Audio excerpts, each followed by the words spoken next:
Bismillahirrahmanirrahim. Alhamdulillah, wassalatu wassalamu ala rasulillah wa ala alihi wa ashabihi ajma'in. Assalamualaikum warahmatullahi wabarakatuh. Kepada semua yang sedang menonton, apa khabar semua? Harap-harapnya semua dalam keadaan baik dan sihat sejahtera. Nama saya Fadli Burhan. InsyaAllah saya dan juga dua ahli panel yang lain iaitu Brother Lim Chui Sun dan juga Brother Ben Wee Chui Beng pada malam ini akan kongsikan satu tajuk yang sangat-sangat penting, iaitu sampaikan berita baik.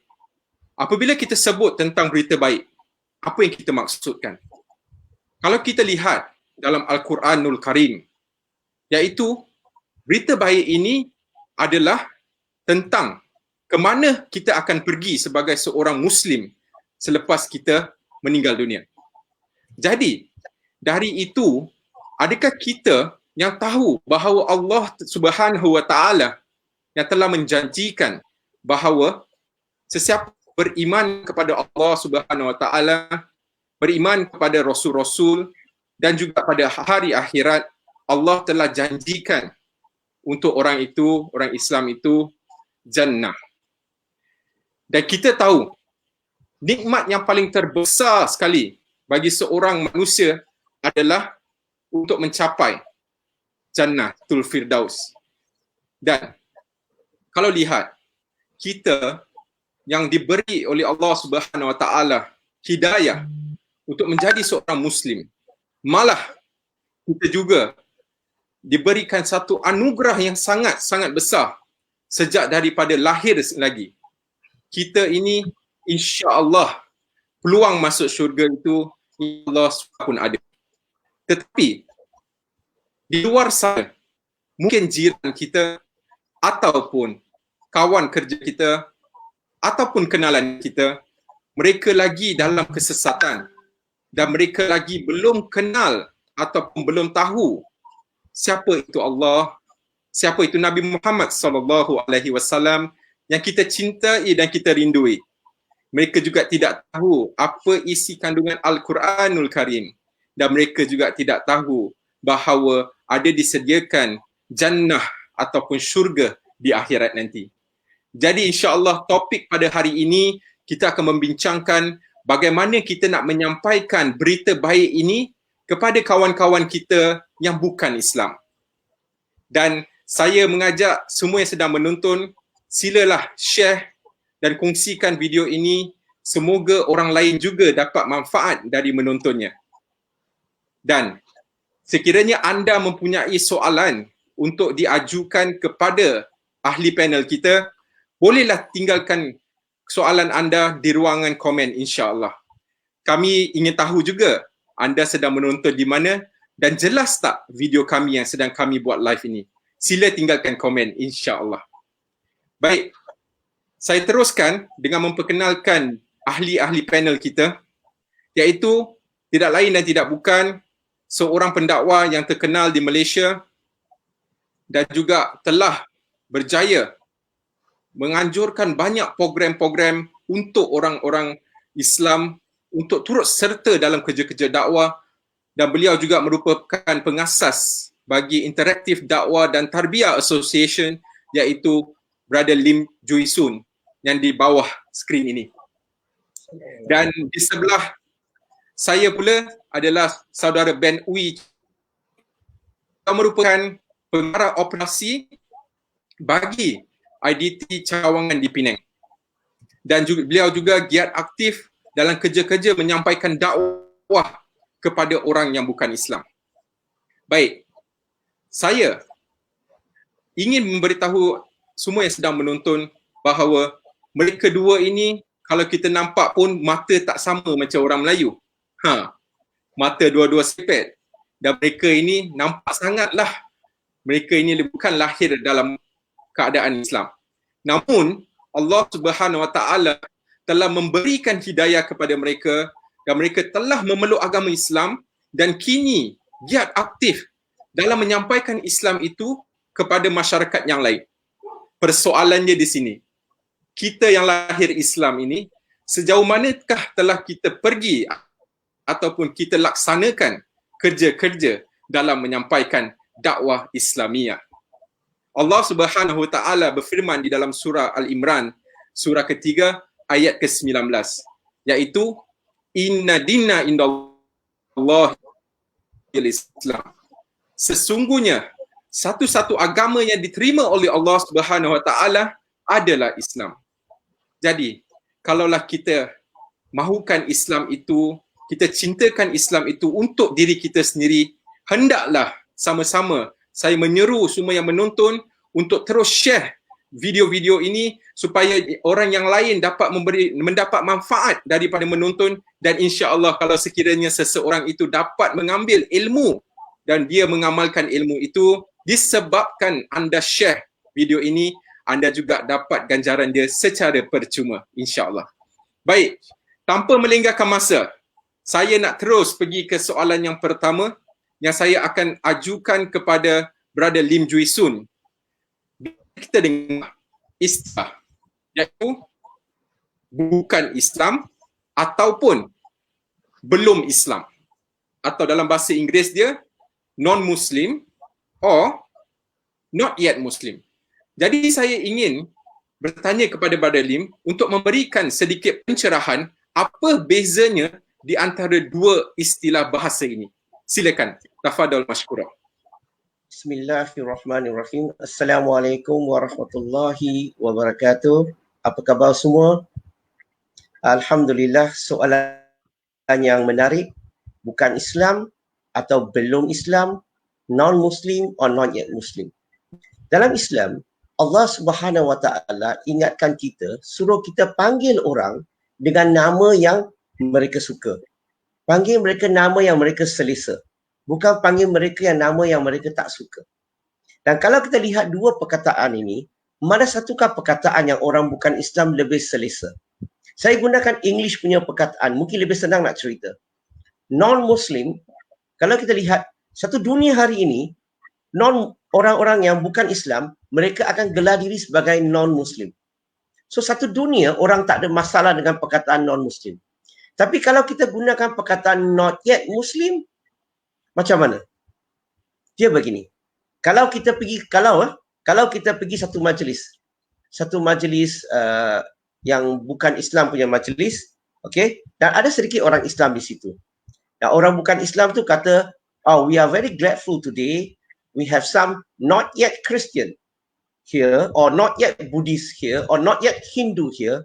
Apa perasaan orang Islam bila orang panggil kamu not yet Christian, not yet atheist, not yet Buddhist, not yet Hindu, not yet Taoist, contohnya? Apa perasaan kamu?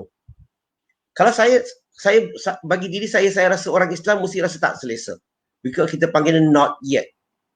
Sama juga kalau kita di depan orang bukan Islam, kita kata you not yet Muslim. Yang non-Muslim, dia okey. Tapi gunakan not yet Muslim, orang mula tak selesa.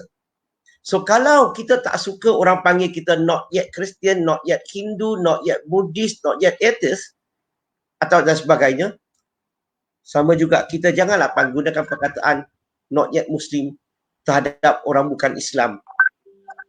Tetapi sekiranya program tu hanya dihadiri oleh orang Islam saja, keseluruhannya orang Islam, kadang-kadang kita boleh gunakan non-Muslim, kadang-kadang kita boleh gunakan not yet Muslim. Kenapa? Kita nak bagi tahu bahawa, bagi pengingatan kepada orang Islam bahawa kita ada ramai orang yang not yet Muslim, belum Islam, bahawa kita punya tugas kena cari jalan untuk menyampaikan. So maka bagi saya, untuk conclusion soalan ini adalah gunakanlah nama yang orang selesa. So lebih sesuai gunakan non-Muslim dan kurang sesuai gunakan not yet Muslim di depan orang bukan Islam. Maka orang rasa tak selesa, people feel offended. So maka saya lebih selesa gunakan perkataan non-Muslim daripada not yet Muslim. Wallahu alam. Baik, Brother Lim, satu penjelasan yang sangat baik di mana kita sebagai seorang Muslim haruslah menjaga sensitiviti orang lain. Dari mana yang saya faham tadi, contoh yang Brother Lim bagi itu sangat mudah untuk kita faham, bahawa kalau sekiranya kita pergi ke satu majlis, kemudian di majlis itu mereka sebut, we welcome the not yet Christians or the not yet Buddhists or the not yet Hindus, kita sebagai orang Islam juga mungkin kita akan rasa tersinggung. Apa maksud kamu kan? Jadi dari itu saya rasa sebaiknya mereka tu lebih selesa daripada dengan gelaran sebagai non-Muslim ataupun bukan Islam daripada kita memanggil mereka belum Islam. Baik, saya terus pergi ke Ben pula.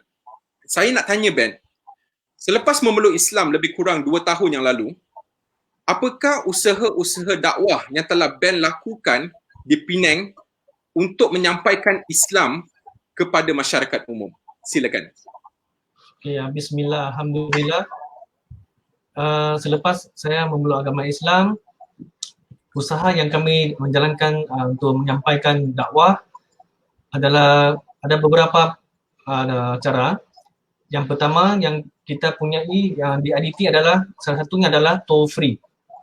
Okey, maksudnya IDT ada talian hotline yang ada dia punya tagline adalah Ask Me Anything About Islam, di mana nombornya adalah 1-800-888-438, di mana ada admin yang akan menjawab segala soalan yang ditanya oleh mereka yang ada berkenaan dengan Islam, ada soalan berkenaan dengan Islam. Tapi jawapan yang ringkas.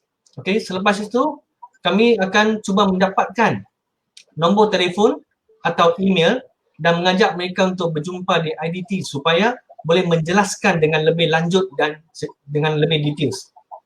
Okey, yang kedua, di IDT Penang ataupun di Kuala Lumpur, kami mengadakan New Muslim Class. Okey, kita ada buat New Muslim Class, sama ada mereka boleh join group atau secara individu. Okey, New Muslim Class menjelaskan tentang akidah Islam yang mudah mereka faham. Sekiranya mereka rasa kurang selesa untuk ikuti grup, mereka boleh datang belajar secara individu. Okey, kelas ini memang relax, mudah faham, dan apabila kelas diadakan, ada seorang hamba Allah selalu memberi 3 kotak sandwich untuk peserta makan selepas kelas habis. Alhamdulillah, semoga Allah memberi ganjaran kepada pemberi sandwich. Okey, yang seterusnya adalah kita mengadakan street dakwah. Kita dah buat street dakwah di mana kita hanya menyampaikan risalah Islam, okey, kepada non-Muslim. Apabila ada persoalan daripada mereka setelah mereka tengok risalah Islam tersebut, kami cuba menjawab, dan sekiranya soalan yang mereka lontarkan kepada kami dan kami tiada jawapan, kami akan mendapatkan nombor atau email daripada mereka. Apabila kami dapat jawapan daripada hasil kajian ataupun daripada guru-guru kami, barulah kami membalas kepada mereka. Ada 2 jenis street dakwah yang kami buat. Satu adalah kami pergi kepada individu dan memberi risalah. Yang seterusnya kami ada buka meja ataupun kios. Apabila ada non-Muslim lalu di depan kios kita, kita akan menjemput mereka untuk ambillah yang mana-mana risalah yang mereka berkenan. Okey, yang seterusnya adalah kita mempunyai, kita buat program, kita panggil Mosque Open Day ataupun Surau Open Day. Jadi apa yang kita buat, selalu kita akan bekerjasama dengan masjid dengan surau yang buat program tersebut, dan selalunya seminggu sebelum program bermula, kita dan AJK masjid ataupun surau akan pergi ke rumah sekitar karya yang non-Muslim untuk menjemput mereka hadir ke program tersebut. Dan apabila hari program, kita akan menunggu di pintu masuk dan membawa mereka ke meja pendaftaran. Di program tersebut kita apa yang kita sampaikan, kita tidak akan menyinggung perasaan mereka ataupun mencerca agama mereka, sebab dalam Islam kita tidak boleh mencerca agama orang lain. Okey.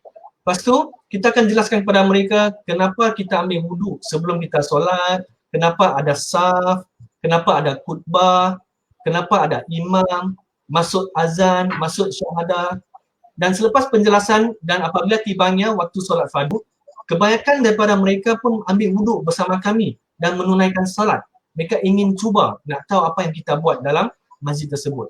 Dan banyak di kalangan mereka kata selama ini tak pernah menjejak kaki ke dalam masjid. Mereka rasa gembira, tenang dan teruja mengikut program Mosque Open Day tersebut.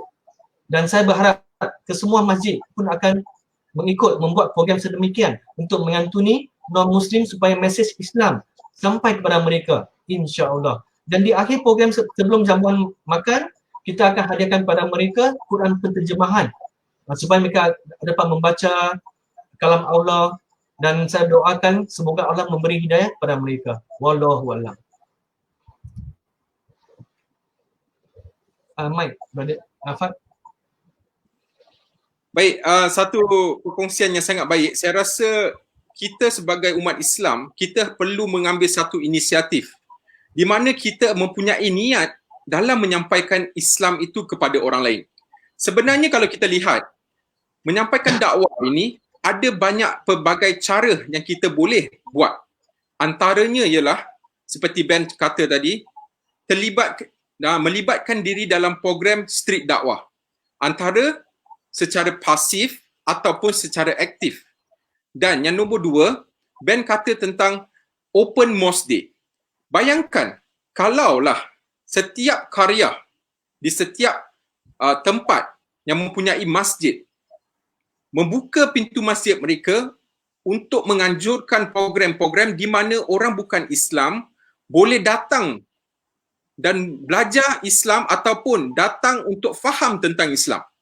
Daripada pengalaman saya sendiri, saya pernah terlibat dengan program-program seperti itu dan juga program mosque tour di mana saya lihat kebanyakan, kalau tidak semua, orang yang datang untuk menziarahi masjid, mereka rasa sangat kagum dan mereka malah banyak yang terperanjat. Sebab apa? Satu yang unik tentang masjid ni, apabila kita masuk ke ruang solat, kita tidak akan nampak sembarang patung, sembarang gambar ataupun kita kata idol ataupun image. Di mana kalau kita lihat di rumah ibadat yang lain, mereka pasti ada simbol ataupun mereka mempunyai patung dan sebagainya. Jadi kita menggunakan peluang itu sebenarnya untuk menerangkan tentang konsep Tuhan di dalam Islam. Kenapa dalam Islam Tuhan itu tidak ada rupa ataupun tidak ada wajah. Sebenarnya konsep begini adalah satu cara di mana kita boleh menyampaikan Islam dengan satu cara yang sangat harmoni, tidak sensitif. Baik, saya nak terus kepada Brother Lim. Brother Lim, kita lihat di konteks di Malaysia lah. Kita nampak bahawa kita orang Islam dan juga orang bukan Islam tinggal secara harmoni bersama. Jadi dekat Malaysia ni sendiri pun kalau kita lihat percentage orang Islam adalah lebih kurang 60% dan percentage orang bukan Islam lebih kurang 40%. Jadi saya nak tanya di sini, kalau kita lihat di dalam surah Al-Imran, surah ketiga ayat ke-64, iaitu Allah Subhanahu Wa Taala berfirman, A'udzubillahi minasyaitonirrajim, Qul ya ahlal kitab ta'alau ila kalimatin sawa'in bainana wa bainakum alla na'budu illallah.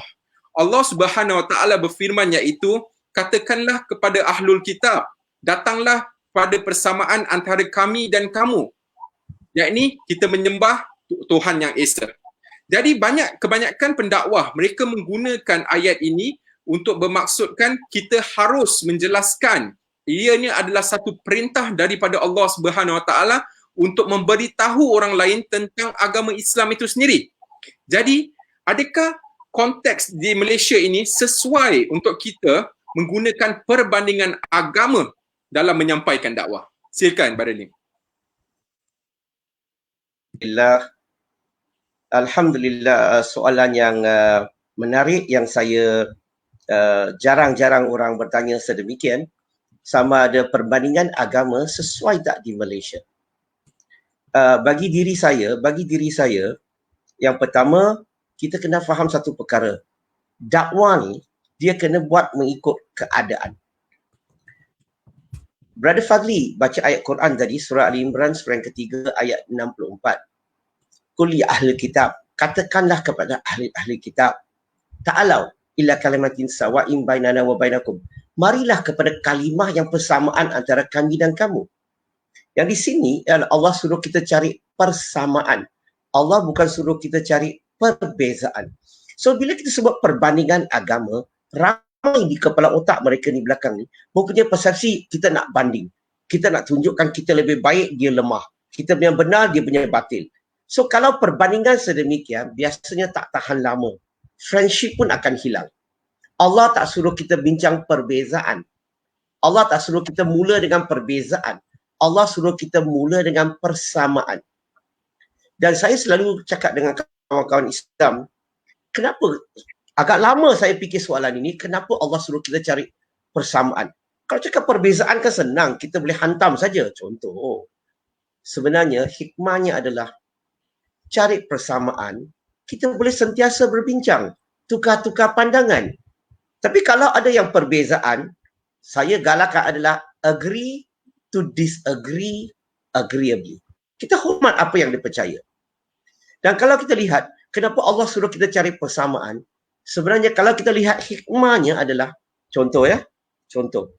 Kalau kita tengok Quran sebut, Qul huwallahu ahad.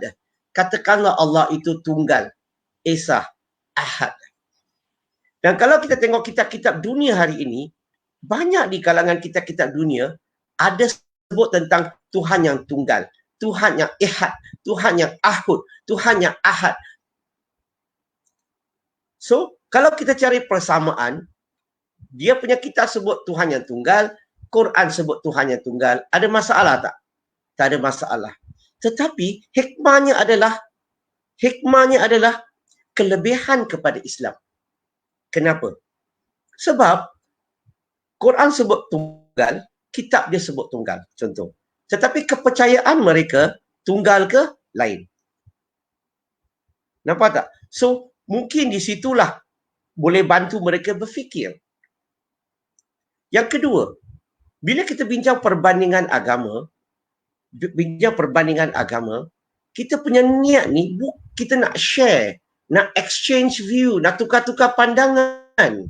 Bukan nak cakap, I betul, you salah. Just sharing. This is my belief. Oh, that is your belief. Bagus, kita ambil tahu. So, tapi kalau kita attack, kalau kita pergi media masa YouTube hari ini, banyak YouTube yang khas untuk menyerang. Saya kurang setuju. Saya juga tak setuju orang Islam menyerang agama lain. No. Kita sepatutnya adalah bincang secara akademik, bincang secara ilmiah. So, secara umum, perbandingan agama boleh ke tak boleh? Bagi saya, kalau sekadar bincang persamaan, okay, dan hormat menghormati, no problem. Tapi kalau kita fokus kepada perbezaan, nak burukkan agama orang lain, nak cakap kita benar, itu satu. Yang kedua, perbandingan agama yang buat orang bukan Islam susah nak terima adalah bila kita gunakan ayat-ayat kitab dia, kita quote kitab-kitab dia, dan kita menterjemahkan, kita menafsirkan ayat dia, ayat kitab dia kepada mereka. Padahal gereja mengajar pandangan yang lain, terjemahan yang lain. Maka cara sedemikian, just like kita paksa orang terima tafsiran kita. Maka kita suka tak kalau orang baca Quran dan dia menafsirkan ayat Quran mengikut cita rasa dia dan paksa kita terima. Maka cara perbandingan sedemikian saya kurang setuju. Sebaik-baiknya saya punya cadangan adalah berdialog dengan orang bukan Islam, berbincang, sharing, bincang tentang pendekatan fitrah dan pendekatan sains. Kenapa? Fitrah ni, conscience ni dalam diri setiap manusia. Dia tidak berpihak kepada sesiapa. So we discuss about conscience approach ataupun scientific approach. Berarti sains pun tidak berpihak kepada mana-mana agama. Dia independent. Dia tidak berpihak kepada mana-mana. Maka kita semua setuju, kalau contohnya scientific facts, kita semua setuju. Maka wajar kita bincang tentang scientific facts, scientific research. Kita bincang tentang kajian sains, penemuan sains. Kalau kita bincang conscience approach atau fitrah approach dan scientific approach, saya rasa itu lebih adil, lebih selesa untuk orang bukan Islam untuk bincang tentang agama. So, conclusionnya adalah kalau gunakan perbandingan agama untuk cari persamaan, saya setuju. Tetapi kalau gunakan perbandingan agama untuk nak buktikan kita betul, dia salah, ataupun kita menafsirkan ayat kita orang dan kita paksa dia terima, ataupun kita nak buruk-burukkan agama lain, itu saya kurang setuju. Wallahu a'lam. Baik, Brother Lim. Sadir satu poin yang Brother Lim katakan mengenai fitrah ni. Saya teringat pada satu hadis di mana Nabi Muhammad SAW bersabda, baginda berkata bahawa setiap anak Adam itu lahir di atas fitrah. Kemudian ibu bapanya lah yang telah menjadikan dia seorang Yahudi, Nasrani dan Majusi. Dan kalau kita lihat daripada hadis itu sendiri, sebenarnya setiap anak Adam itu yang Allah lahirkan di muka bumi ini ataupun ciptakan, mereka itu seolah-olah telah pun ada chip atau memory card dalam diri mereka di mana mereka tu kenal Allah Subhanahu Wa Taala. Jadi bila mana kita nak menerangkan tentang Islam ini, saya rasa cara yang paling baik ialah dengan cara berhikmah. Itu selari dengan firman Allah Subhanahu Wa Taala yang bermaksud di dalam surah An-Nahl surah ke-16 ayat 125. A'udzubillahi minasyaitonirrajim. Ud'u ila sabili rabbika bil hikmah. Serulah manusia ke jalan Tuhanmu dengan cara hikmah. Malah kalau kita lihat, kalau sekiranya kita tu ada niat nak dakwah, tetapi dakwah kita tu bukan mendekatkan orang itu kepada Islam, malah menyakiti hati orang itu sehingga mereka itu menjadi lebih jauh daripada Islam, sebenarnya saya pun sangat setuju dengan Brother Lim, mungkin pendekatan begitu tidaklah sesuai dalam konteks Malaysia ini. Baik, seterusnya saya akan pergi kepada Ben pula. Saya nak tanya Ben, tadi Ben kata tentang dakwah di Open Mosque Day dan juga dakwah street dakwah lah. Jadi ada tak Ben anjurkan program-program seperti mereka yang berminat untuk bertanya ataupun ingin tahu tentang Islam, bagaimana Ben buat dakwah one-on-one di IDT Center Penang? Silakan. Okey, bismillah, alhamdulillah. Okey, seperti mana tadi saya memberitahu tentang New Muslim Class, memang ramai yang non-Muslim setelah mereka hadir, mungkin mereka rasa kurang selesa, jadi mereka akan buat temu janji ataupun appointment dan mereka hadir ke IDT secara persendirian, maksudnya mereka datang berjumpa one-on-one. Okey, dan ada yang di kalangan mereka adalah lebih kurang sama kes seperti isteri saya. Maksudnya mereka lahir Islam tetapi mereka warga Indonesia, lahir Islam dan mereka kahwin dengan orang Malaysia dan mereka keluar daripada agama Islam ikut sama agama suami mereka. Maksudnya mungkin ada yang Buddhis, ada yang Kristian, okey, mungkin ada yang atheist. Jadi salah satunya mereka yang lahir Islam ni, macam mana pun dalam hati mereka, mereka ada keinginan untuk kembali ke fitrah. Lagi-lagi mereka dapati bahawa isteri saya sudah kembali ke fitrah, daripada kegelapan ke cahaya. Jadi mereka ada keinginan nak balik ke agama asal, iaitu agama Islam.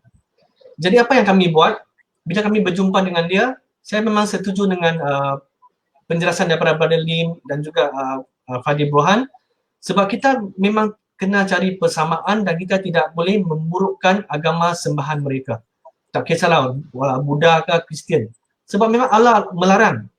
Seperti Allah berfirman dalam surah Al-An'am surah ke-6 ayat 108. Kalau kita mencerca agama sembahan mereka, akhir sekali mereka akan mencerca kembali kepada Allah Subhanahu Wa Taala. Jadi kita tidak ingin perkara sebegitu berlaku. Jadi kita bagi tahu dia dengan perlahan dan menceritakan, menyampaikan berita baik. Iaitu kalau kita kembali, sebab sekarang pintu taubat masih buka, memang sekarang akhir zaman tapi hari belum kiamat lagi. Selagi belum kiamat, pintu taubat masih buka. Jadi kita memberitahu kepada isterinya yang lahir Islam supaya dia bertaubat dan kembali ke agama Islam, dan ajaklah suami datang berjumpa dan kita menerangkan Islam kepada dia, kerana kebanyakan orang yang non-Muslim, bukan semua ya, bukan semua, apa yang kami jumpa ni mereka mempunyai salah tanggapan terhadap Islam. Macam saya dahulu, saya ada salah tanggapan terhadap Islam. Maksudnya saya benci Islam, tetapi sebenarnya saya tak benci Islam, saya benci individu yang tidak mengikut perintah Allah. Jadi kita setelah kita menyampaikan ataupun menjelaskan salah tanggapan mereka, insya-Allah mereka akan nampak kecantikan Islam. Sebab kalau kita tak menjelaskan ataupun menghilangkan salah tanggapan itu, betapa kita buat kecantikan pun, 1000 kebaikan pun mereka tak akan nampak kecantikan Islam. Kecuali kita menjelaskan ataupun menyelesaikan tanggapan salah tanggapan tersebut, kita buat satu kebaikan sahaja mereka akan nampak kecantikan Islam. Wallahu a'lam. Baik Ben, tadi Ben ada sebut mengenai apa ni, kadang-kadang orang bukan Islam itu kebencian mereka itu sebenarnya bukanlah terhadap agama Islam, tetapi malah mereka benci kepada seseorang individu misalnya. Dan saya rasa ini di antara punca ataupun sebab orang bukan Islam itu tidak mahu menerima Islam. Sebab mereka tidak dapat membezakan apa itu Islam dan siapa itu seorang Muslim. Jadi bila mana kita sebagai seorang Muslim dapat menjelaskan kepada mereka, iaitu contohlah saya bagi, iaitu bila mana seseorang itu, kalau kita nak lihat kepada ajaran agama itu sendiri, kita tidak perlu untuk tengok kepada pengikut dia. Malah pengikut dia is not perfect. Betul tak? Jadi sebaiknya kalau kita nak faham sesuatu agama itu, kita haruslah lihat pada kitab yang mengajarnya. Kalau dalam Al-Quran, kita rujuk kepada Al-Quran dan hadis. Dari situlah kita boleh mendapat maklumat yang paling tepat sekali mengenai agama itu, bukan daripada individu-individu Muslim yang mungkin mereka itu memanglah orang Islam tapi berkelakuan bukan orang Islam. Baik. Seterusnya, saya nak terus pergi kepada komen kita pada malam ini. Tapi sebelum saya pergi ke komen itu, saya ingin mengajak semua yang sedang menonton ni, sila share, komen ataupun like video ini. Semoga video ini dapat memberi manfaat kepada sahabat-sahabat kita yang lain yang mungkin tak sempat nak tengok ke, ataupun mereka tu belum tahu yang ada live ni. Jadi sila share, semoga mereka dapat manfaat juga. Dan saya juga menggalakkan, selepas kita dengar daripada Brother Lim dan juga Ben, kita dapat lihat kecekalan hati mereka itu untuk menyampaikan dakwah. Jadi sesiapa yang mungkin tidak ada kemampuan untuk buat kerja-kerja dakwah secara berhadapan dengan non-Muslim, bolehlah, dan kami sangat alu-alukan sumbangan daripada anda untuk membantu kami terus menggerakkan dakwah ini. Untuk maklumat account number, boleh rujuk account number di bawah skrin Brother Lim tu, Maybank, iaitu ada tulis jom sumbang untuk dakwah. Apa kelebihan sumbang untuk dakwah ni? Biar saya terangkan sedikit, iaitu apabila contoh anda menyumbang kepada satu badan organisasi yang buat kerja dakwah, dan sekiranya organisasi itu dapat berjaya untuk membawa seorang itu peluk agama Islam, anda akan dapat ganjaran yang sama. Itu orang kata tu, orang cakap tu win-win situation. Anda tidak rugi sekalipun. Walaupun hari ini anda letak mungkin RM1 ke RM10, anda sumbang, lepas tu anda terlupa. Tetapi insya-Allah di akhirat nanti tuan-tuan dan puan-puan akan lihat ganjaran yang Allah sediakan daripada sumbangan anda itu sendiri. Baik, seterusnya saya nak pergi kepada Brother Lim. Di sini ada satu soalan, biar saya bacakan ya. Soalan dia daripada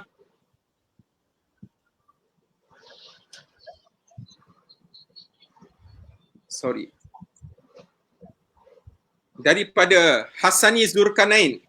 Dia bertanya, Assalamualaikum, saya nak tanya macam mana cara saya nak mulakan berdakwah dengan permulaan cara mudah dahulu, dan saya tak berapa pandai sebab selama ni tak pernah terfikir untuk berdakwah, untuk meneruskan dakwah Nabi. Atau adakah hanya saya berikan sumbangan dakwah sudah mencukupi? Baik, ini sebelum saya minta Brother Lim untuk jawab ya, saya sebenarnya anda yang telah pun ada niat tu nak buat dakwah, Allah dah letakkan, dah bagi pahala dah. Okey, itu saya nak cakap dengan anda. Tetapi di sini anda juga ingin mengambil tahu, anda dapat lagi pahala. Dan selepas itu anda kata, cukup ke daripada menyumbang? Sebenarnya kalau anda boleh buat tiga-tiga ni sekali, memanglah terbaik. Iaitu belajar, sampaikan dan sumbang. Tiga-tiga ni terbaik. Sebab apa? Kalau kita lihat ya, sebelum kita pergi ke meminta Brother Lim jawapan dia, sebenarnya setiap Muslim itu haruslah memain peranan mereka masing-masing dalam menyebarkan agama Allah ini. Sebab apa? kalau sekiranya agama Allah ini hanya 1-2 orang je buat kerja, sampai bila kita nak menyampaikan lebih kepada orang lain? Sama juga kalau kita nak ambil satu analogi seperti marketing. The more people who take their time to invest in sales, orang kata tu, contohnya buat satu kerja marketing tu, sebenarnya dia akan tersebar lebih luas berbanding dengan 1-2 orang buat. Wallahu a'lam. Baik, saya ajukan soalan ini kepada Brother Lim, insya-Allah. Silakan. Alhamdulillah. Soalan daripada Hazani Zulkarnain. Saya setuju dengan pandangan moderator tadi, Brother Fadli Burhan. Sebenarnya saya ingin nak ucapkan tahniahlah sebab kamu telah mempunyai niat ingin nak buat sesuatu, niat untuk nak melaksanakan kerja dakwah. Sebenarnya semua orang kalau ada niat saja, belum buat lagi, pahala tak ada dapat. Itu yang pertama. Yang kedua, soalan yang kamu tanya tadi adalah yang macam mana mulakan berdakwah dengan permulaan cara yang mudah. Sebenarnya dakwah ni ramai orang ingat dakwah ni kena bagi ceramah, kena hafal ayat Quran, kitab-kitab lain, cara berhujah. Bukan. Dakwah ni adalah berdakwah, pertama kena lihat keadaan diri kita. Allah, kita berdakwah ni ikut keadaan. Ini definisinya, ikut keadaan, ikut kemampuan. Buat yang terbaik. Itulah dakwah. Saya pernah bagi contoh. Mungkin saya bagi contoh sekali lagi. Kalau seseorang tu, makcik jual goreng pisang. Makcik tu boleh buat kerja dakwah, jual goreng pisang, sediakan goreng pisang yang bersih, yang sedap, servis yang baik. Dan orang-orang bukan Islam bila petang nak makan, nak minum teh petang saja, dia teringat makcik Islam itu. Wow, saya suka makan pisang dia. Kenapa? Bukan saja bersih dan sedap, malahan layanan dia sangat bagus, sangat peramah. Dan kadang-kadang kita beli RM10, dia tambah lagi 3-4 ketui. Contoh. Maka makcik itu telah melaksanakan kerja dakwah. Sebab tu sabda Rasulullah SAW dalam hadis sahih, baginda sebut tentang sebaik-baik di kalangan kamu adalah mereka yang paling berguna untuk masyarakat. Mungkin makcik berdakwah jual pisang goreng dapat pahala lebih daripada kita yang bagi ceramah, yang berdakwah contohnya. Kenapa? Sebab dia lebih ikhlas. Keikhlasannya lebih daripada kita. Maka dia dapat pahala lebih daripada kita. Poin di sini, buat mengikut keadaan.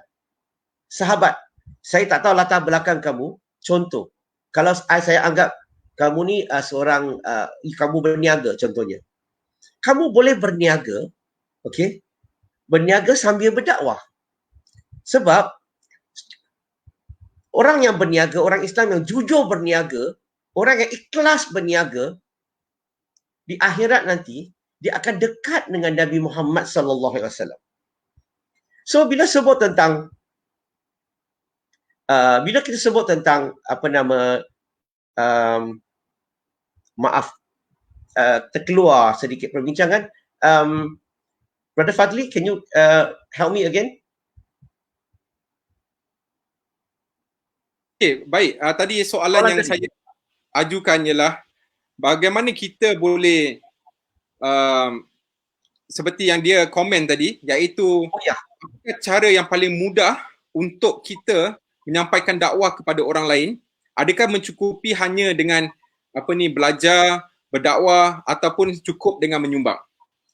Okey.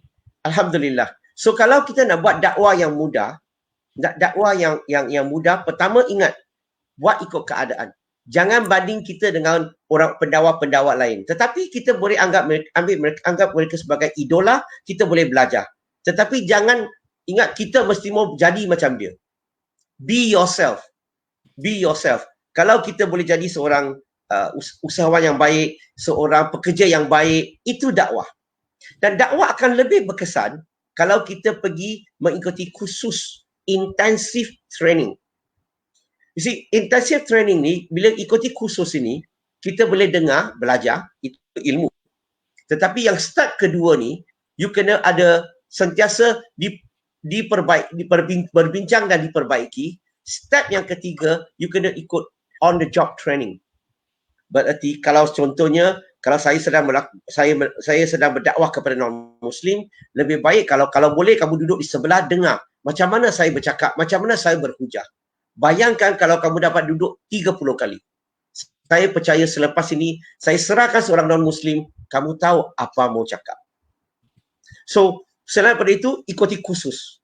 Dan insya-Allah IDT ada menyediakan kursus-kursus intensif dan dia ada kursus-kursus yang lebih intensif dan juga ada kursus individual dan paling penting IDT sediakan kursus practical dakwah to non-muslim.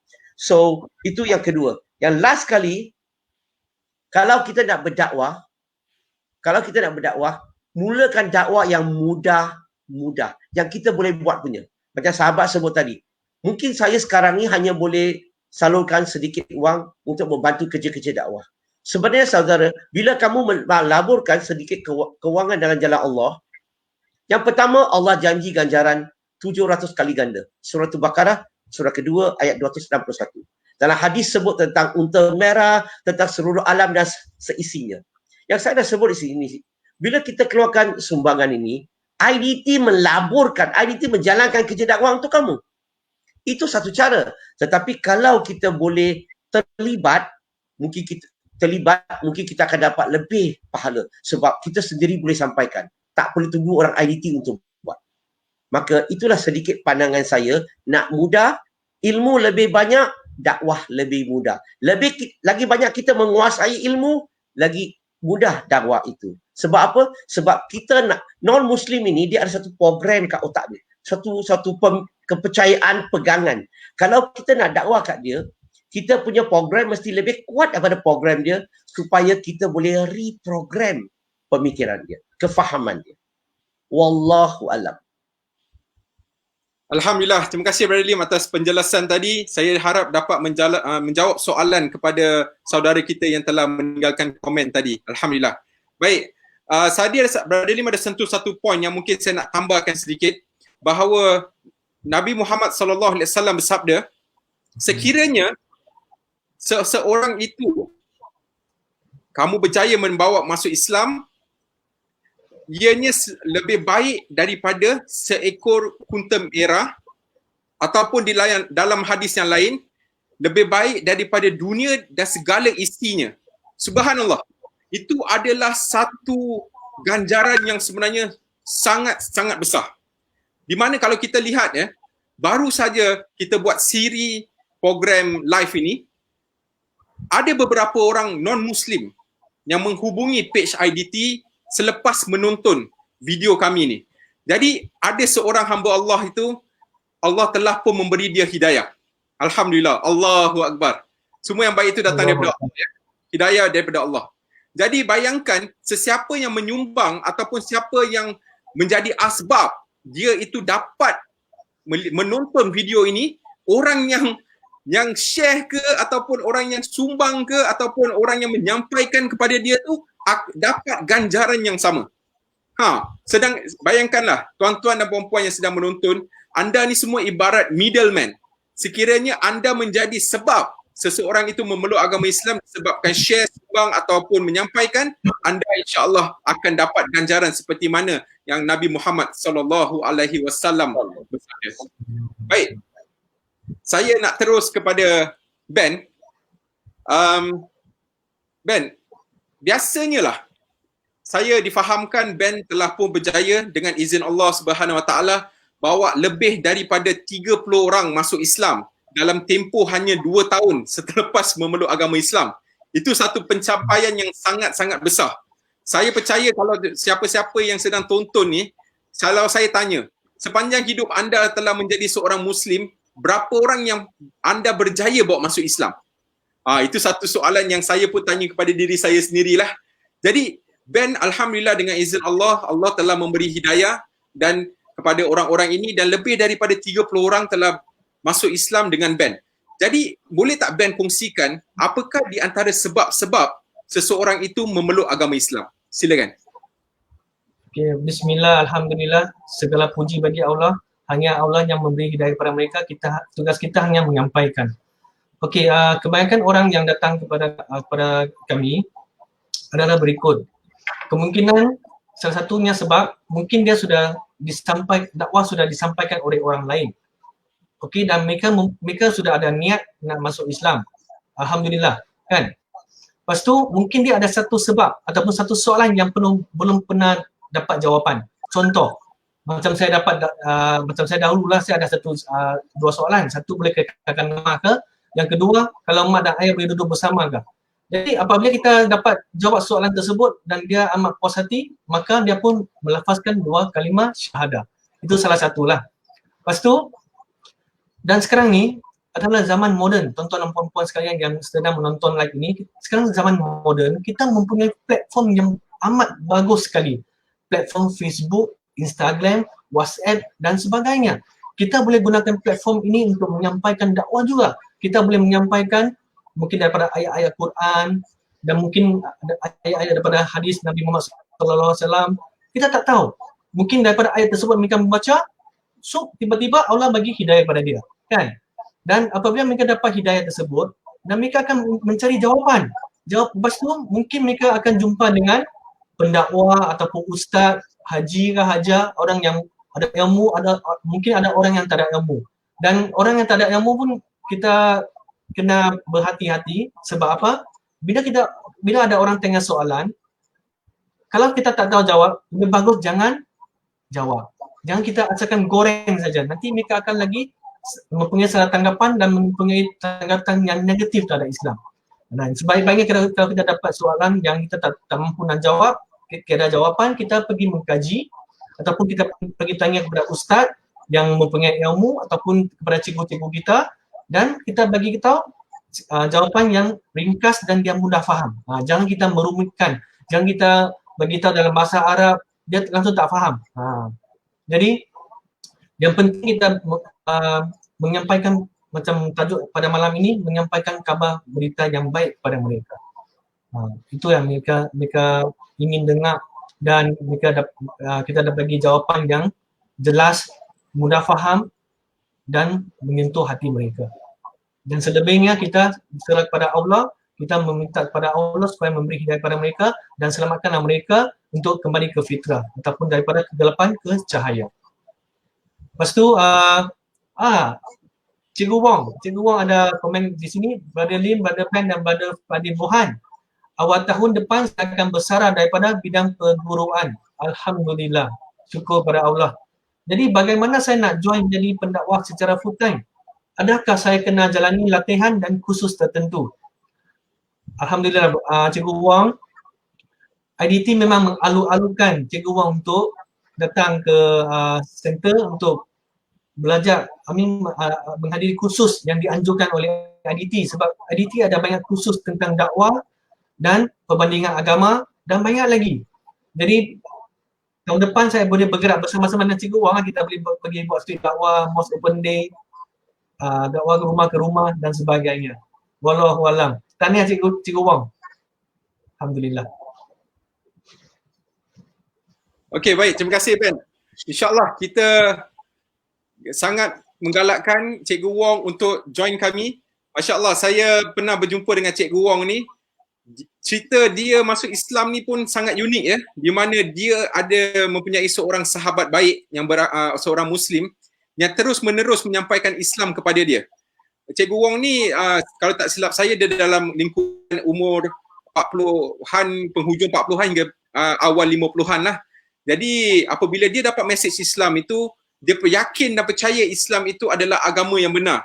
Masya Allah. Jadi selepas itu dia membuat pilihan untuk memeluk agama Islam dan pada awal tahun ni saya sempat menjalankan satu kursus dakwah latihan kepada muslimat di Penang. Beliau juga turut hadir dan alhamdulillah beliau juga tanyakan beberapa soalan dan nampaklah keinginan dia untuk belajar. Jadi kita doakan sama-sama untuk Cikgu Wong, mudah-mudahan dia menjadi seorang pendakwah yang dapat meneruskan usaha ataupun meneruskan dakwah cara Nabi ni insya-Allah.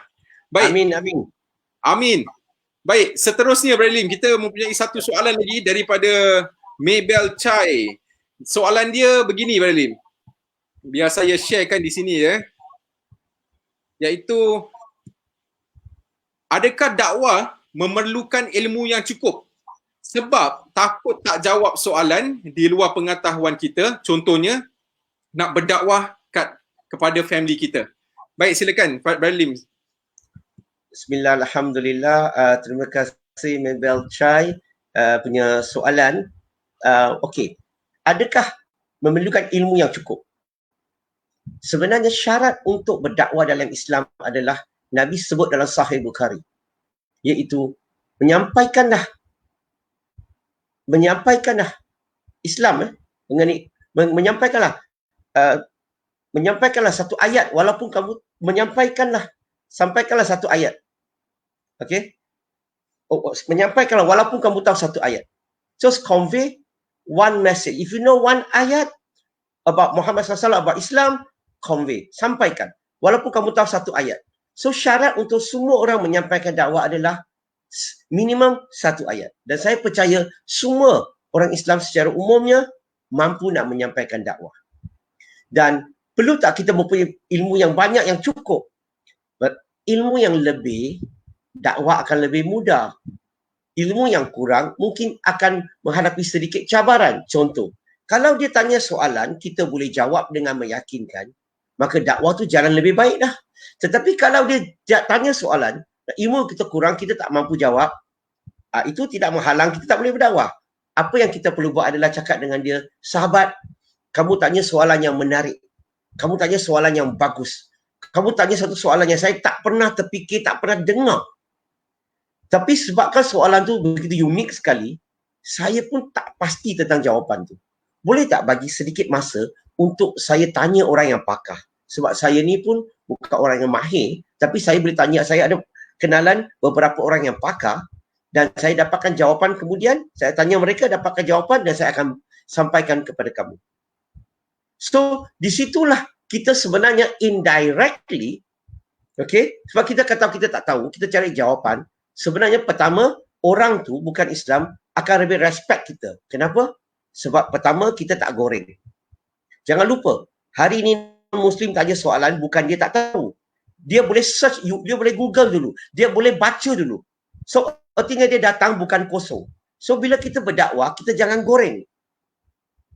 Bila kita nak menyampaikan, kita jangan goreng. So, kalau kita tak tahu cakap, kita tak pasti atau kita tak tahu, kita perlu check dulu dan esok lusa baru kita bagi jawapan. Dan kita pergi tanya orang yang pakar. Ingat, bukan tanya orang alim ulama. Tanya orang yang pakar dalam bidang itu mengikut soalan. Ask the expert. Allah berfirman dalam Quran dalam surah Al-Anbiya surah ke-21 ayat nombor 7, fas'alu ala zik in kuntum la ta'lamun. Tanya orang yang pakar. Bukan tanya orang yang ada ilmu saja, tapi orang yang pakar dalam bidang tu. So, itu yang pertama. Yang kedua, soalan tadi tu, kalau nak menyampaikan kepada ahli keluarga, mungkin yang bertanya soalan ini, saya imagine ya, orang sahabat ini adalah mungkin seorang mu'alaf atau seorang yang memeluk agama Islam. Macam mana nak berdakwah kepada ahli keluarga?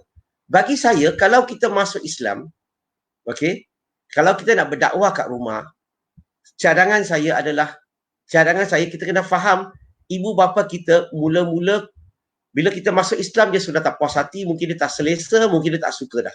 Itu satu masalah.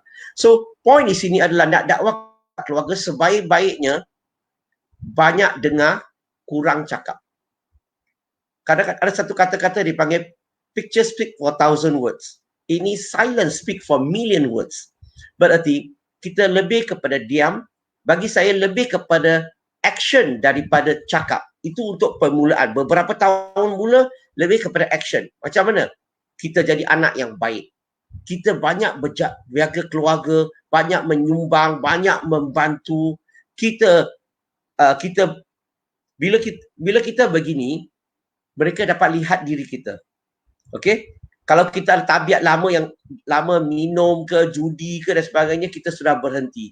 Dia nampak perubahan. Okey? Adik-beradik kita mungkin sibuk. Kita buat lebih. Banyak lebih bantu. So, saya rasa dengan cara begini, automatically mereka mula berubah. Dan kalau kita berjaya dalam kerjaya kita, kalau kita usaha berniaga, usaha cari rezeki, saya rasa mereka akan pandang kita tinggi. Itu satu. Ataupun kerjaya kita dapat naik pangkat jadi manager, jadi general manager, jadi CEO, jadi bos untuk syarikat besar dan sebagainya, atau kita sendiri berniaga, berjaya dan sebagainya, dan kita banyak membantu keluarga, dan di situlah saya dapat lihat keluarga kita akan banyak pandang tinggi kita.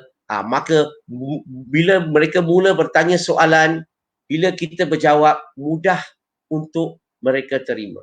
So, itulah sedikit cadangan saya. Sebab masa yang singkat, saya tak boleh ulas setiap perkara secara detail. Wallahu alam. Baik, Brother Lim. Alhamdulillah, saya sangat tertarik dengan cara Brother Lim kata tu, talk less, more action. Ini sangat penting sebab betul kata Brother Lim ya. Pada peringkat awal tu, kita haruslah membuktikan apa keberkesanannya selepas kita memeluk agama Islam. Sebab macam contohnya Ben, apabila sebelum dia masuk Islam, keluarga dia kata dia ni naughty lah kalau dalam bahasa Inggeris. Tetapi selepas dia memeluk agama Islam, malah mak dia sendiri dan juga bapa dia puji selepas Ben masuk Islam itu dia jadi lebih baik daripada dia yang dahulu. Masya Allah. Jadi sebenarnya adalah satu dakwah yang telah sampai.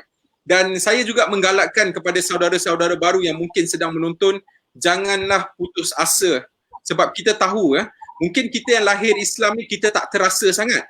Sebab kita punya ibu bapa Islam dan ahli keluarga kita Islam. Tetapi bagi kawan-kawan kita yang memeluk Islam ni, mungkin semua ahli keluarga dia tu belum lagi Islam ataupun sebahagian besar daripada ahli keluarga mereka tu belum lagi Islam. Jadi mereka tu mesti ada keinginan yang lebih besar dan berhasrat untuk menyampaikan Islam kepada keluarga mereka. Jadi janganlah putus asa. Sekiranya ada lagi di kalangan ahli keluarga yang belum Islam, terus berusaha. Sebab apa? Saya memberi 2 case study yang saya pernah alami lah. Antaranya satu, seorang sahabat saya ni, dia berdakwah di Indonesia dekat Jakarta. Jadi bila mana tu dia pergi ke hospital, dia menyampaikan dakwah kepada seorang nenek Cina yang dah umur lebih kurang 80 lebih tahun ke atas. Dan dia tu dah orang kata dah hujung-hujung nyawa lah. Jadi apabila sahabat saya ni menerangkan tentang Allah, tentang Islam dan seterusnya, nenek tu peluk Islam dan bersyahadat. Bayangkan umur dia dah 80 lebih tahun dan nak nazak dah. Dan dia terima Islam. Seumur hidup dia selama 80 lebih tahun tu Allah ampun segala dosa dia dan insya-Allah nenek tu akan berada di syurga insya-Allah, kita doakan. Dan kes kedua, CEO saya ataupun bukan CEO, maaf, chairman saya, pengasas NGO yang saya bekerja dengan, iERA, iaitu Sheikh Abdul Rahim Green, seorang British, seorang kulit putih. Beliau terus menerus menyampaikan dakwah kepada bapa dia. Bayangkan, bapa dia reject dia berapa banyak kali, dia tak boleh terima. Tetapi akhirnya 3 atau 4 hari sebelum dia meninggal, Allah beri bapa dia hidayah. Alhamdulillah, 3 hari sebelum bapa dia meninggal, bapa dia bersyahadat. Dan insya-Allah mudah-mudahan Allah satukan kita dan juga dengan orang-orang yang beriman di syurga nanti insya-Allah. Amin. Amin. Amin. Seterusnya saya nak pergi kepada Ben. Mungkin Ben nak kongsikan apakah di antara kerja-kerja ataupun buku-buku tulisan daripada Brother Lim Jui Soon dan juga bagaimana mereka yang minat untuk terlibat dengan kerja-kerja dakwah boleh hadir untuk kursus-kursus di IDT. Silakan Ben. Okay, bismillah, alhamdulillah. Itu pemenang kuis nanti baru umum kan? Okay, IDT mempunyai buku yang terbaru. Okey, yang terbaru iaitu Relationship with Non-Muslim. Ini dalam bahasa English dan ini dalam bahasa Melayu, hubungan dengan non-Muslim. Dan projek yang terbaru adalah kami tengah mengumpul sumbangan sebanyak 2,000 kita tengah mengumpul untuk mengedarkan buku ini ke seluruh sekolah perpustakaan di sekolah Malaysia yang iaitu lebih kurang dalam 2,000 sekolah. Jadi siapa yang ada kelebihan bolehlah membeli ataupun wakafkan buku ini supaya kita dapat edarkan buku ni ke sekolah, perpustakaan sekolah untuk dimanfaatkan kepada orang yang akan membaca di sana. Dan seterusnya kita ada mempunyai buku soalan contemporary. Segala soalan yang ditujukan ataupun yang fitnah Nabi kesayangan kita, yang dia gila seks, nauzubillah, sebab mempunyai banyak isteri, dan pedofil, kahwin kanak-kanak yang kecil, nauzubillah. Dan inilah adalah jawapan yang kita dapat menjawab soalan yang fitnah terhadap Nabi kita. Seterusnya adalah keaslian Al-Quran. Bagaimana kita nak buktikan bahawa Quran itu adalah kalam Allah. Yang dituliskan oleh, kesemua buku dah dituliskan oleh Brother Lim Chui Sun dan juga Ustaz Amin Yaakob. Dan banyak lagi buku. Okey, 7 persoalan berkenaan asas-asas agama Kristian, menjelak risalah. Dan juga kita mempunyai buku daripada guru Brother Lim, iaitu Syekh Nuruddin Lemu daripada Nigeria, Syariah Intelligence. Sekiranya ada sesiapa yang berkenan untuk membeli buku-buku tersebut, bolehlah komen, nanti kita akan jawab. Dan sesiapa yang ada kelebihan, bolehlah sumbang untuk pergerakan dakwah kita ke Interaktif Dakwah dan Tarbiyah Association Maybank. Jadi itulah yang saya nak sampaikan. Kembali kepada Fadli. Baik, terima kasih. Kepada sesiapa yang berminat, bolehlah terus menyumbang untuk IDT. Semoga usaha dakwah mereka itu dapat disampaikan ataupun digerakkan dengan lebih jauh lagi, insya-Allah. Dan Ben, saya nak minta siapa agaknya pemenang daripada kuis semalam. Kepada semua yang sedang menonton ni, kami nak berikan hadiah buku secara percuma. Jadi sesiapa yang sedang menonton ni siap ambil pen ataupun siap untuk screenshot. Sebelum kami akhir program ini, kami akan berikan kuis. Dan esok apabila kami ada live lagi, kami akan umumkan siapa yang pemenang dia, insya-Allah. Okey Ben, siapa pemenang untuk semalam? Mari kita dengar. Okey. Untuk semalamnya kuis, buku yang dia akan dapat adalah buku soalan contemporary. Okey. Dan untuk hari ini punya kuis, kita akan bagi buku salah satu, bukan dua-dua ya.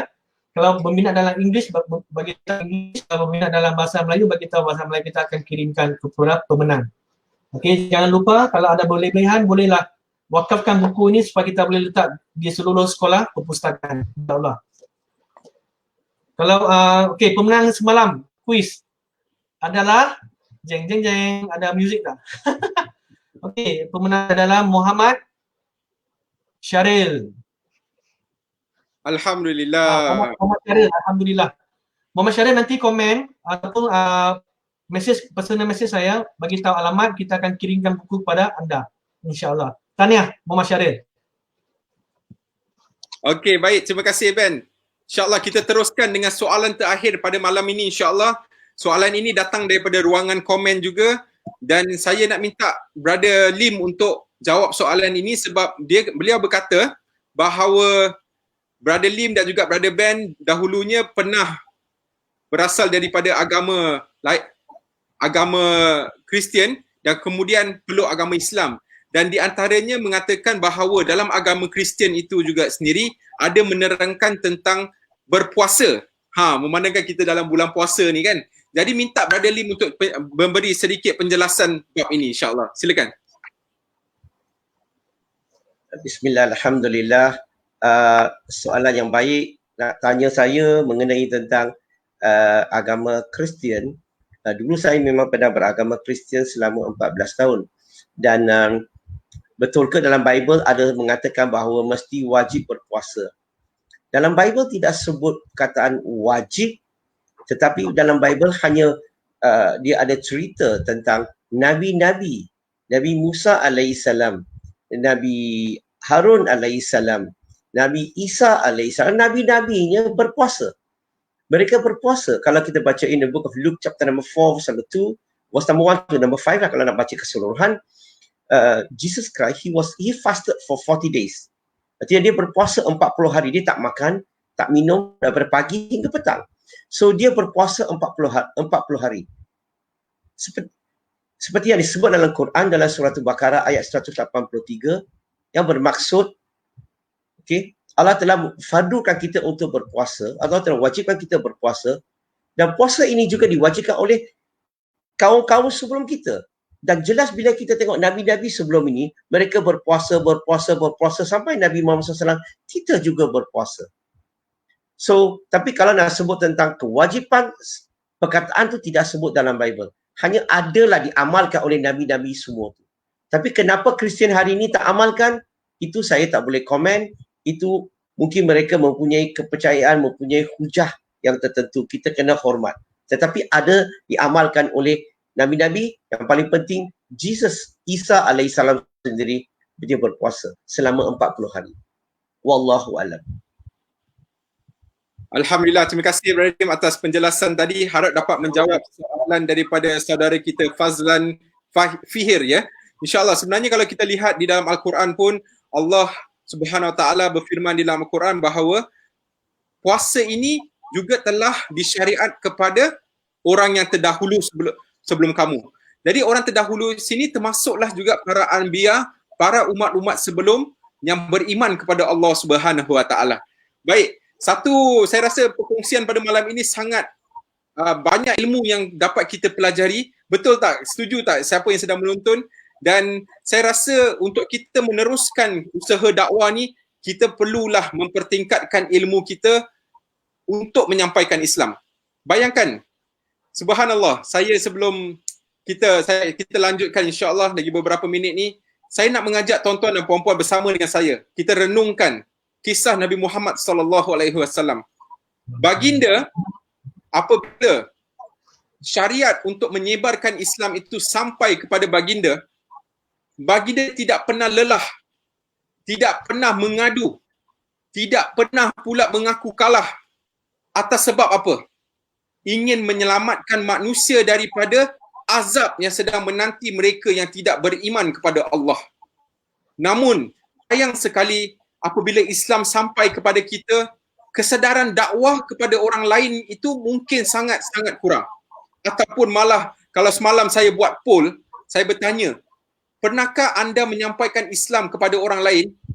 Lebih daripada 50% mengatakan bahawa mereka tidak pernah pun dalam semua hidup mereka menyampaikan Islam. Jadi persoalan dia di sini. Adakah Islam yang kita menganuti hari ini, adakah Islam itu hanya Islam warisan? Yang ini, Islam itu cukup untuk kita, ahli keluarga kita, keturunan kita dan datuk nenek moyang kita.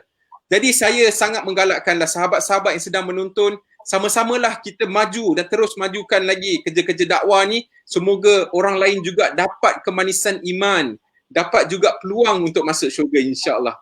Baik. Sebelum tu, Brother Okay. Fadli. Kita dah lama tak jumpa ni.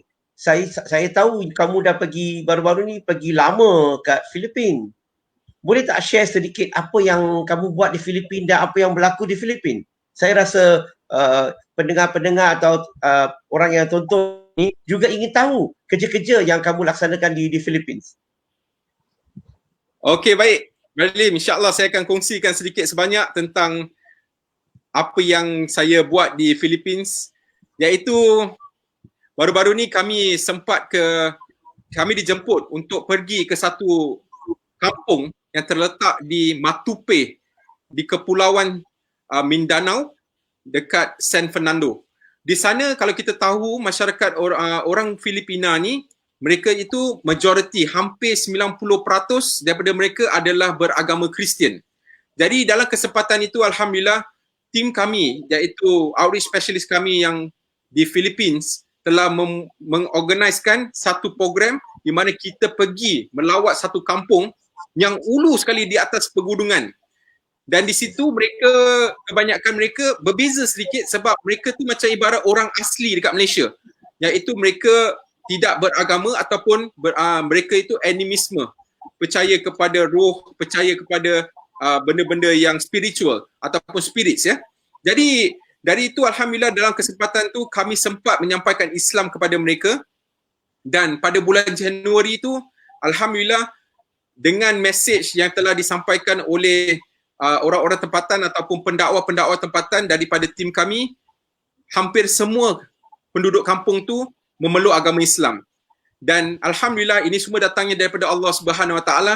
Dan awal bulan lepas kami buatkan lagi satu trip di mana kami mengadakan 6 hari program untuk mengajarkan mereka apa itu basics of Islam ataupun basic essentials of Islam, yakni kita mengajarkan seperti fardu ain, dan juga kita mengajarkan mereka macam mana nak mendirikan solat, macam mana nak baca Fatihah. Dan alhamdulillah itulah di antara program-program yang dianjurkan oleh AIRA, satu organisasi dakwah daripada UK.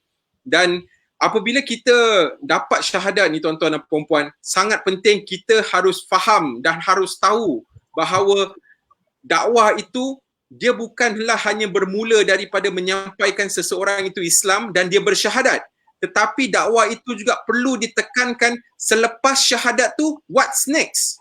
What's next? Kita yang bawa diorang masuk Islam ni menjadi tanggungjawab kita untuk terus membimbing dan membantu mereka supaya mereka kekal menjadi seorang Muslim. Jadi dalam usaha ni alhamdulillah kita dapat lihat mereka itu ada yang berpotensi tinggi untuk menjadi seorang yang boleh terus mengamalkan Islam. Malah kalau kita lihat tuan-tuan dan puan-puan, untuk menerapkan ilmu Islam ini secara 6 hari itu memang terus terang kata mungkin mereka tidak dapat untuk orang kata grasp ataupun absorb semua ilmu tu. Jadi apakah next kita perlu buat? Kita insya-Allah akan membawa lebih kurang 10 orang untuk datang tinggal dengan seorang Muslim di center Islamic Center di Cagayan de Oro. Di situ mereka akan dapat belajar Islam selama 2 bulan insya-Allah. Dan kemudian mereka akan dihantar balik ke kampung mereka dan di situlah mereka akan teruskan untuk mengajar penduduk-penduduk dia. Dan insya-Allah tak lama lagi kita akan juga pergi ke beberapa negara berdekatan insya-Allah. Doakanlah kami, mudah-mudahan usaha dakwah kami di luar negara juga dapat diteruskan. Baik, terima kasih. Itulah sedikit perkongsian saya, Brother Lim. Selalunya saya tanya Brother Lim atau Brother Ben, tapi malam ni alhamdulillah saya pula yang ditanya. Okey. Baik, insya-Allah kita akan teruskan. InsyaAllah kami akan akhir di sini, dan sekiranya tuan-tuan dan puan-puan yang sedang menonton ni ada kelebihan, ada kemampuan, bolehlah terus menyumbang kepada badan-badan organisasi dakwah, tak kisahlah yang mana pun, tetapi memandangkan hari ini kita bersama dengan IDT, kita ajaklah, kita seru sahabat-sahabat yang ada di luar sana. Bayangkan kita tidak minta banyak, satu hari RM1 je, ibarat beli nasi lemak RM1 tu. Boleh tak anda sumbang RM1 sahaja untuk usaha dakwah setiap hari? Kami tak minta RM10, tak minta RM100 sehari. RM1 saja. Dan itu kalau kita kumpul jadi RM30 satu bulan. RM30 untuk bayar apa? Biasanya orang beli top up handphone. Boleh tak kita sumbang RM30 semata-mata untuk kerja-kerja dakwah supaya sahabat-sahabat kita ni boleh pergi menyampaikan dakwah di dalam dan juga di luar negara? Boleh tak anda buat begitu? Kalau sesiapa yang ada ingin ataupun ada niat untuk zakat, boleh juga hubungi IDT sebab apa mereka ada sediakan tax claim, dan kalau ada sumbangan yang besar juga bolehlah hubungi mereka, mereka boleh buatkan resip dan sebagainya insya-Allah. Baik. Sekali lagi saya ucapkan ribuan terima kasih kepada Brother Lim Joo Soon dan juga Brother Ben atas kesudian untuk hadir bersama kami, dan sesiapa yang nak beli buku macam Ben tunjuk tadi bolehlah hubungi page IDT. Dan kuis pada malam ini, saya nak umumkan. Kuis kepada malam ini ialah soalan daripada komen, iaitu perlukah cukup ilmu baru boleh mula berdakwah? Dan jawapan itu daripada Brother Lim. Saya nak dengar ataupun saya tunggu jawapan-jawapan itu dikirimkan kepada IDT, dan insya-Allah kita akan umumkan pemenang dia esok pada pukul 10 malam. Dan jangan lupa tuan-tuan dan puan-puan, besok pagi pukul 10 juga kita ada kelas Fardu Ain bersama Ustaz Muhammad, dan juga pada 10 malam kita ada bersama dengan 2 orang lagi pendakwah yang akan berkongsikan lagi tips-tips dalam menyampaikan Islam insya-Allah. Jadi hingga bertemu lagi, wabillahi taufiq wa hidayah. Wassalamualaikum warahmatullahi wabarakatuh. Assalamualaikum warahmatullahi wabarakatuh.